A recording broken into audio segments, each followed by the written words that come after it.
So the Supreme Court has just dropped a 6-3 emergency ruling that has completely shaken the nation and is already sending shockwaves across the entire political and legal system. This isn't just another case. This one has massive nationwide implications, and depending on how it's interpreted and applied, it could fundamentally change the balance of power between the states and the federal government.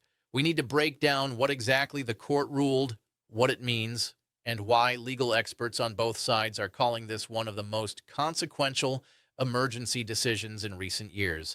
Now, real quick before we jump in, I want to ask you all for a quick favor.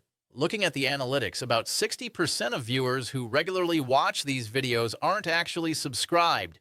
If you find value in these breakdowns and you want this kind of important legal news to reach more people, please take a second to hit that subscribe button. It's free. It helps tremendously with the algorithm, and it ensures you never miss when the Supreme Court makes another major move like this one. All right, now let's get into the story. So here's what just happened. The Supreme Court, in a 6-3 decision, issued an emergency order late last night that is already creating tension between multiple states and the federal government, specifically the Department of Justice.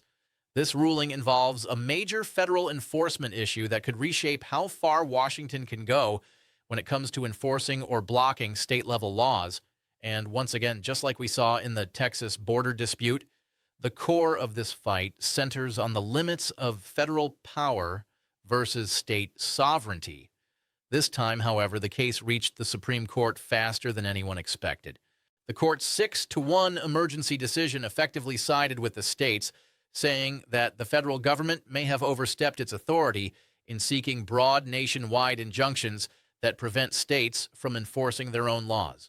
That might sound technical, but trust me, it's a big deal because what the Supreme Court just signaled is that the federal government can't simply use the courts to shut down a state law nationwide before it even fully takes effect. Let's unpack what led to this and what the 6-3 ruling actually said. A few weeks, what led to this emergency decision ago, multiple states filed lawsuits challenging what they argued was federal overreach. They said that certain actions by federal agencies, especially under emergency orders, were bypassing both Congress and the courts and were effectively rewriting state laws without legislative approval. The lower courts responded by granting nationwide injunctions, blocking those state laws entirely. But that's exactly the kind of judicial action the Supreme Court has now taken aim at. In this 6-3 emergency decision, the court emphasized that lower courts do not have the authority to issue sweeping nationwide blocks when the issue only affects specific plaintiffs. In simple terms, the Supreme Court is saying enough with the universal injunctions. Federal judges can't just hit pause on entire state laws that apply to millions of people if the dispute involves just a handful of plaintiffs. This echoes what the court said earlier this year in Labrador versus Poe, which placed similar limits on lower courts' power. But this latest order goes even further, applying those principles in real time and signaling a clear warning to lower courts that the era of nationwide injunctions may be coming to an end. Now, as soon as the ruling came down, the response was immediate and intense. State officials are calling it a major victory for federalism and state self-governance. Meanwhile, officials inside the DOJ are privately describing it as a legal earthquake. That's because this ruling could directly affect dozens of ongoing cases, from immigration enforcement and gun regulations to election oversight and even environmental rules. Let's look at one specific example.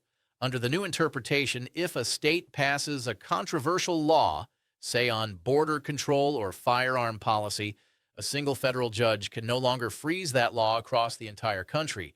Instead, relief would be limited only to the specific parties involved in that lawsuit. That's a huge shift. It means states now have more breathing room to enforce their laws, even when those laws are being challenged in court.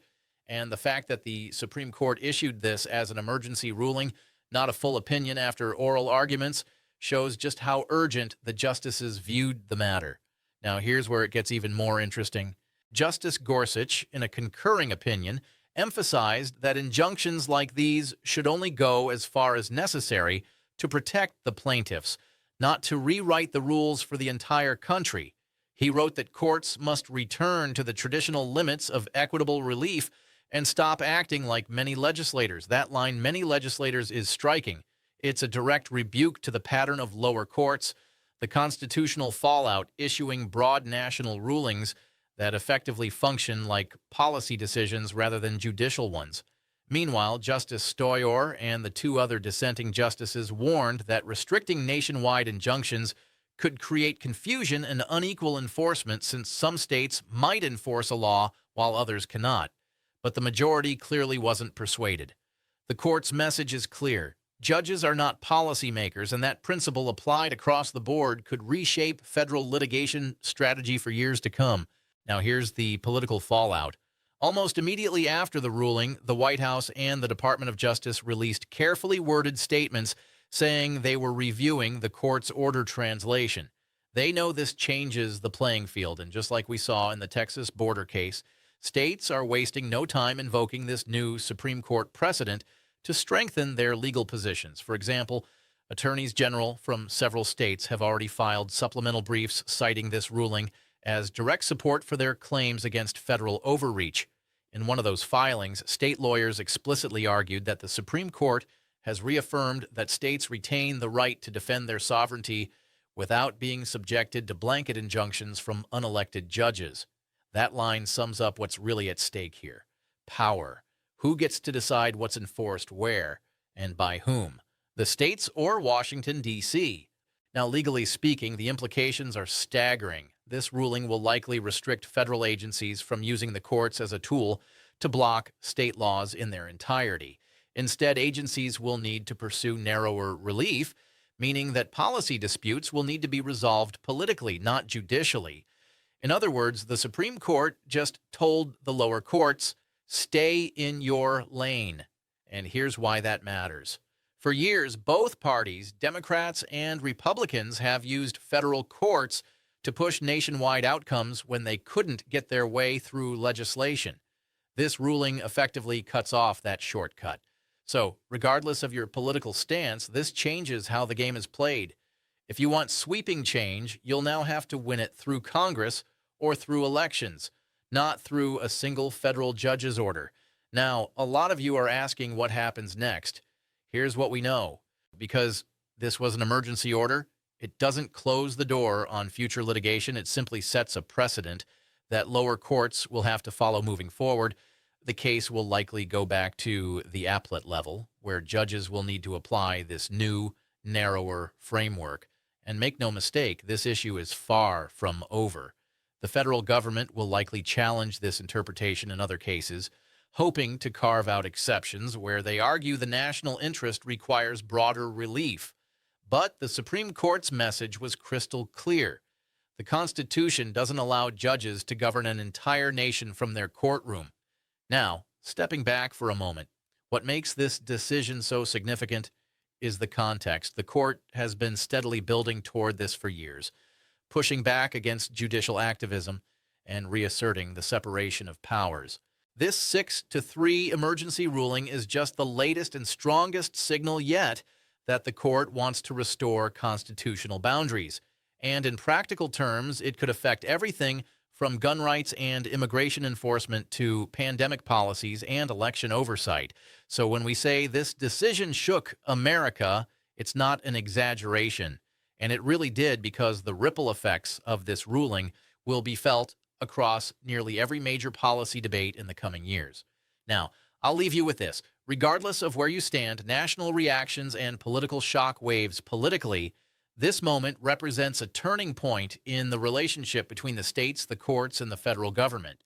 The Supreme Court's 6-3 emergency ruling is a reminder that our constitutional system is built on balance. And when that balance tips too far in one direction, the court will step in to correct it. So the big question now is, how far will this correction go? Will future courts follow this new standard, or will they try to test its limits? Either way, this is one of those decisions that law schools and policymakers will be studying for decades. If you found this breakdown helpful and you want to stay updated on these developments, make sure you like, comment, and subscribe. It helps a ton with the algorithm and ensures that this kind of important legal news keeps reaching more people who want to stay informed.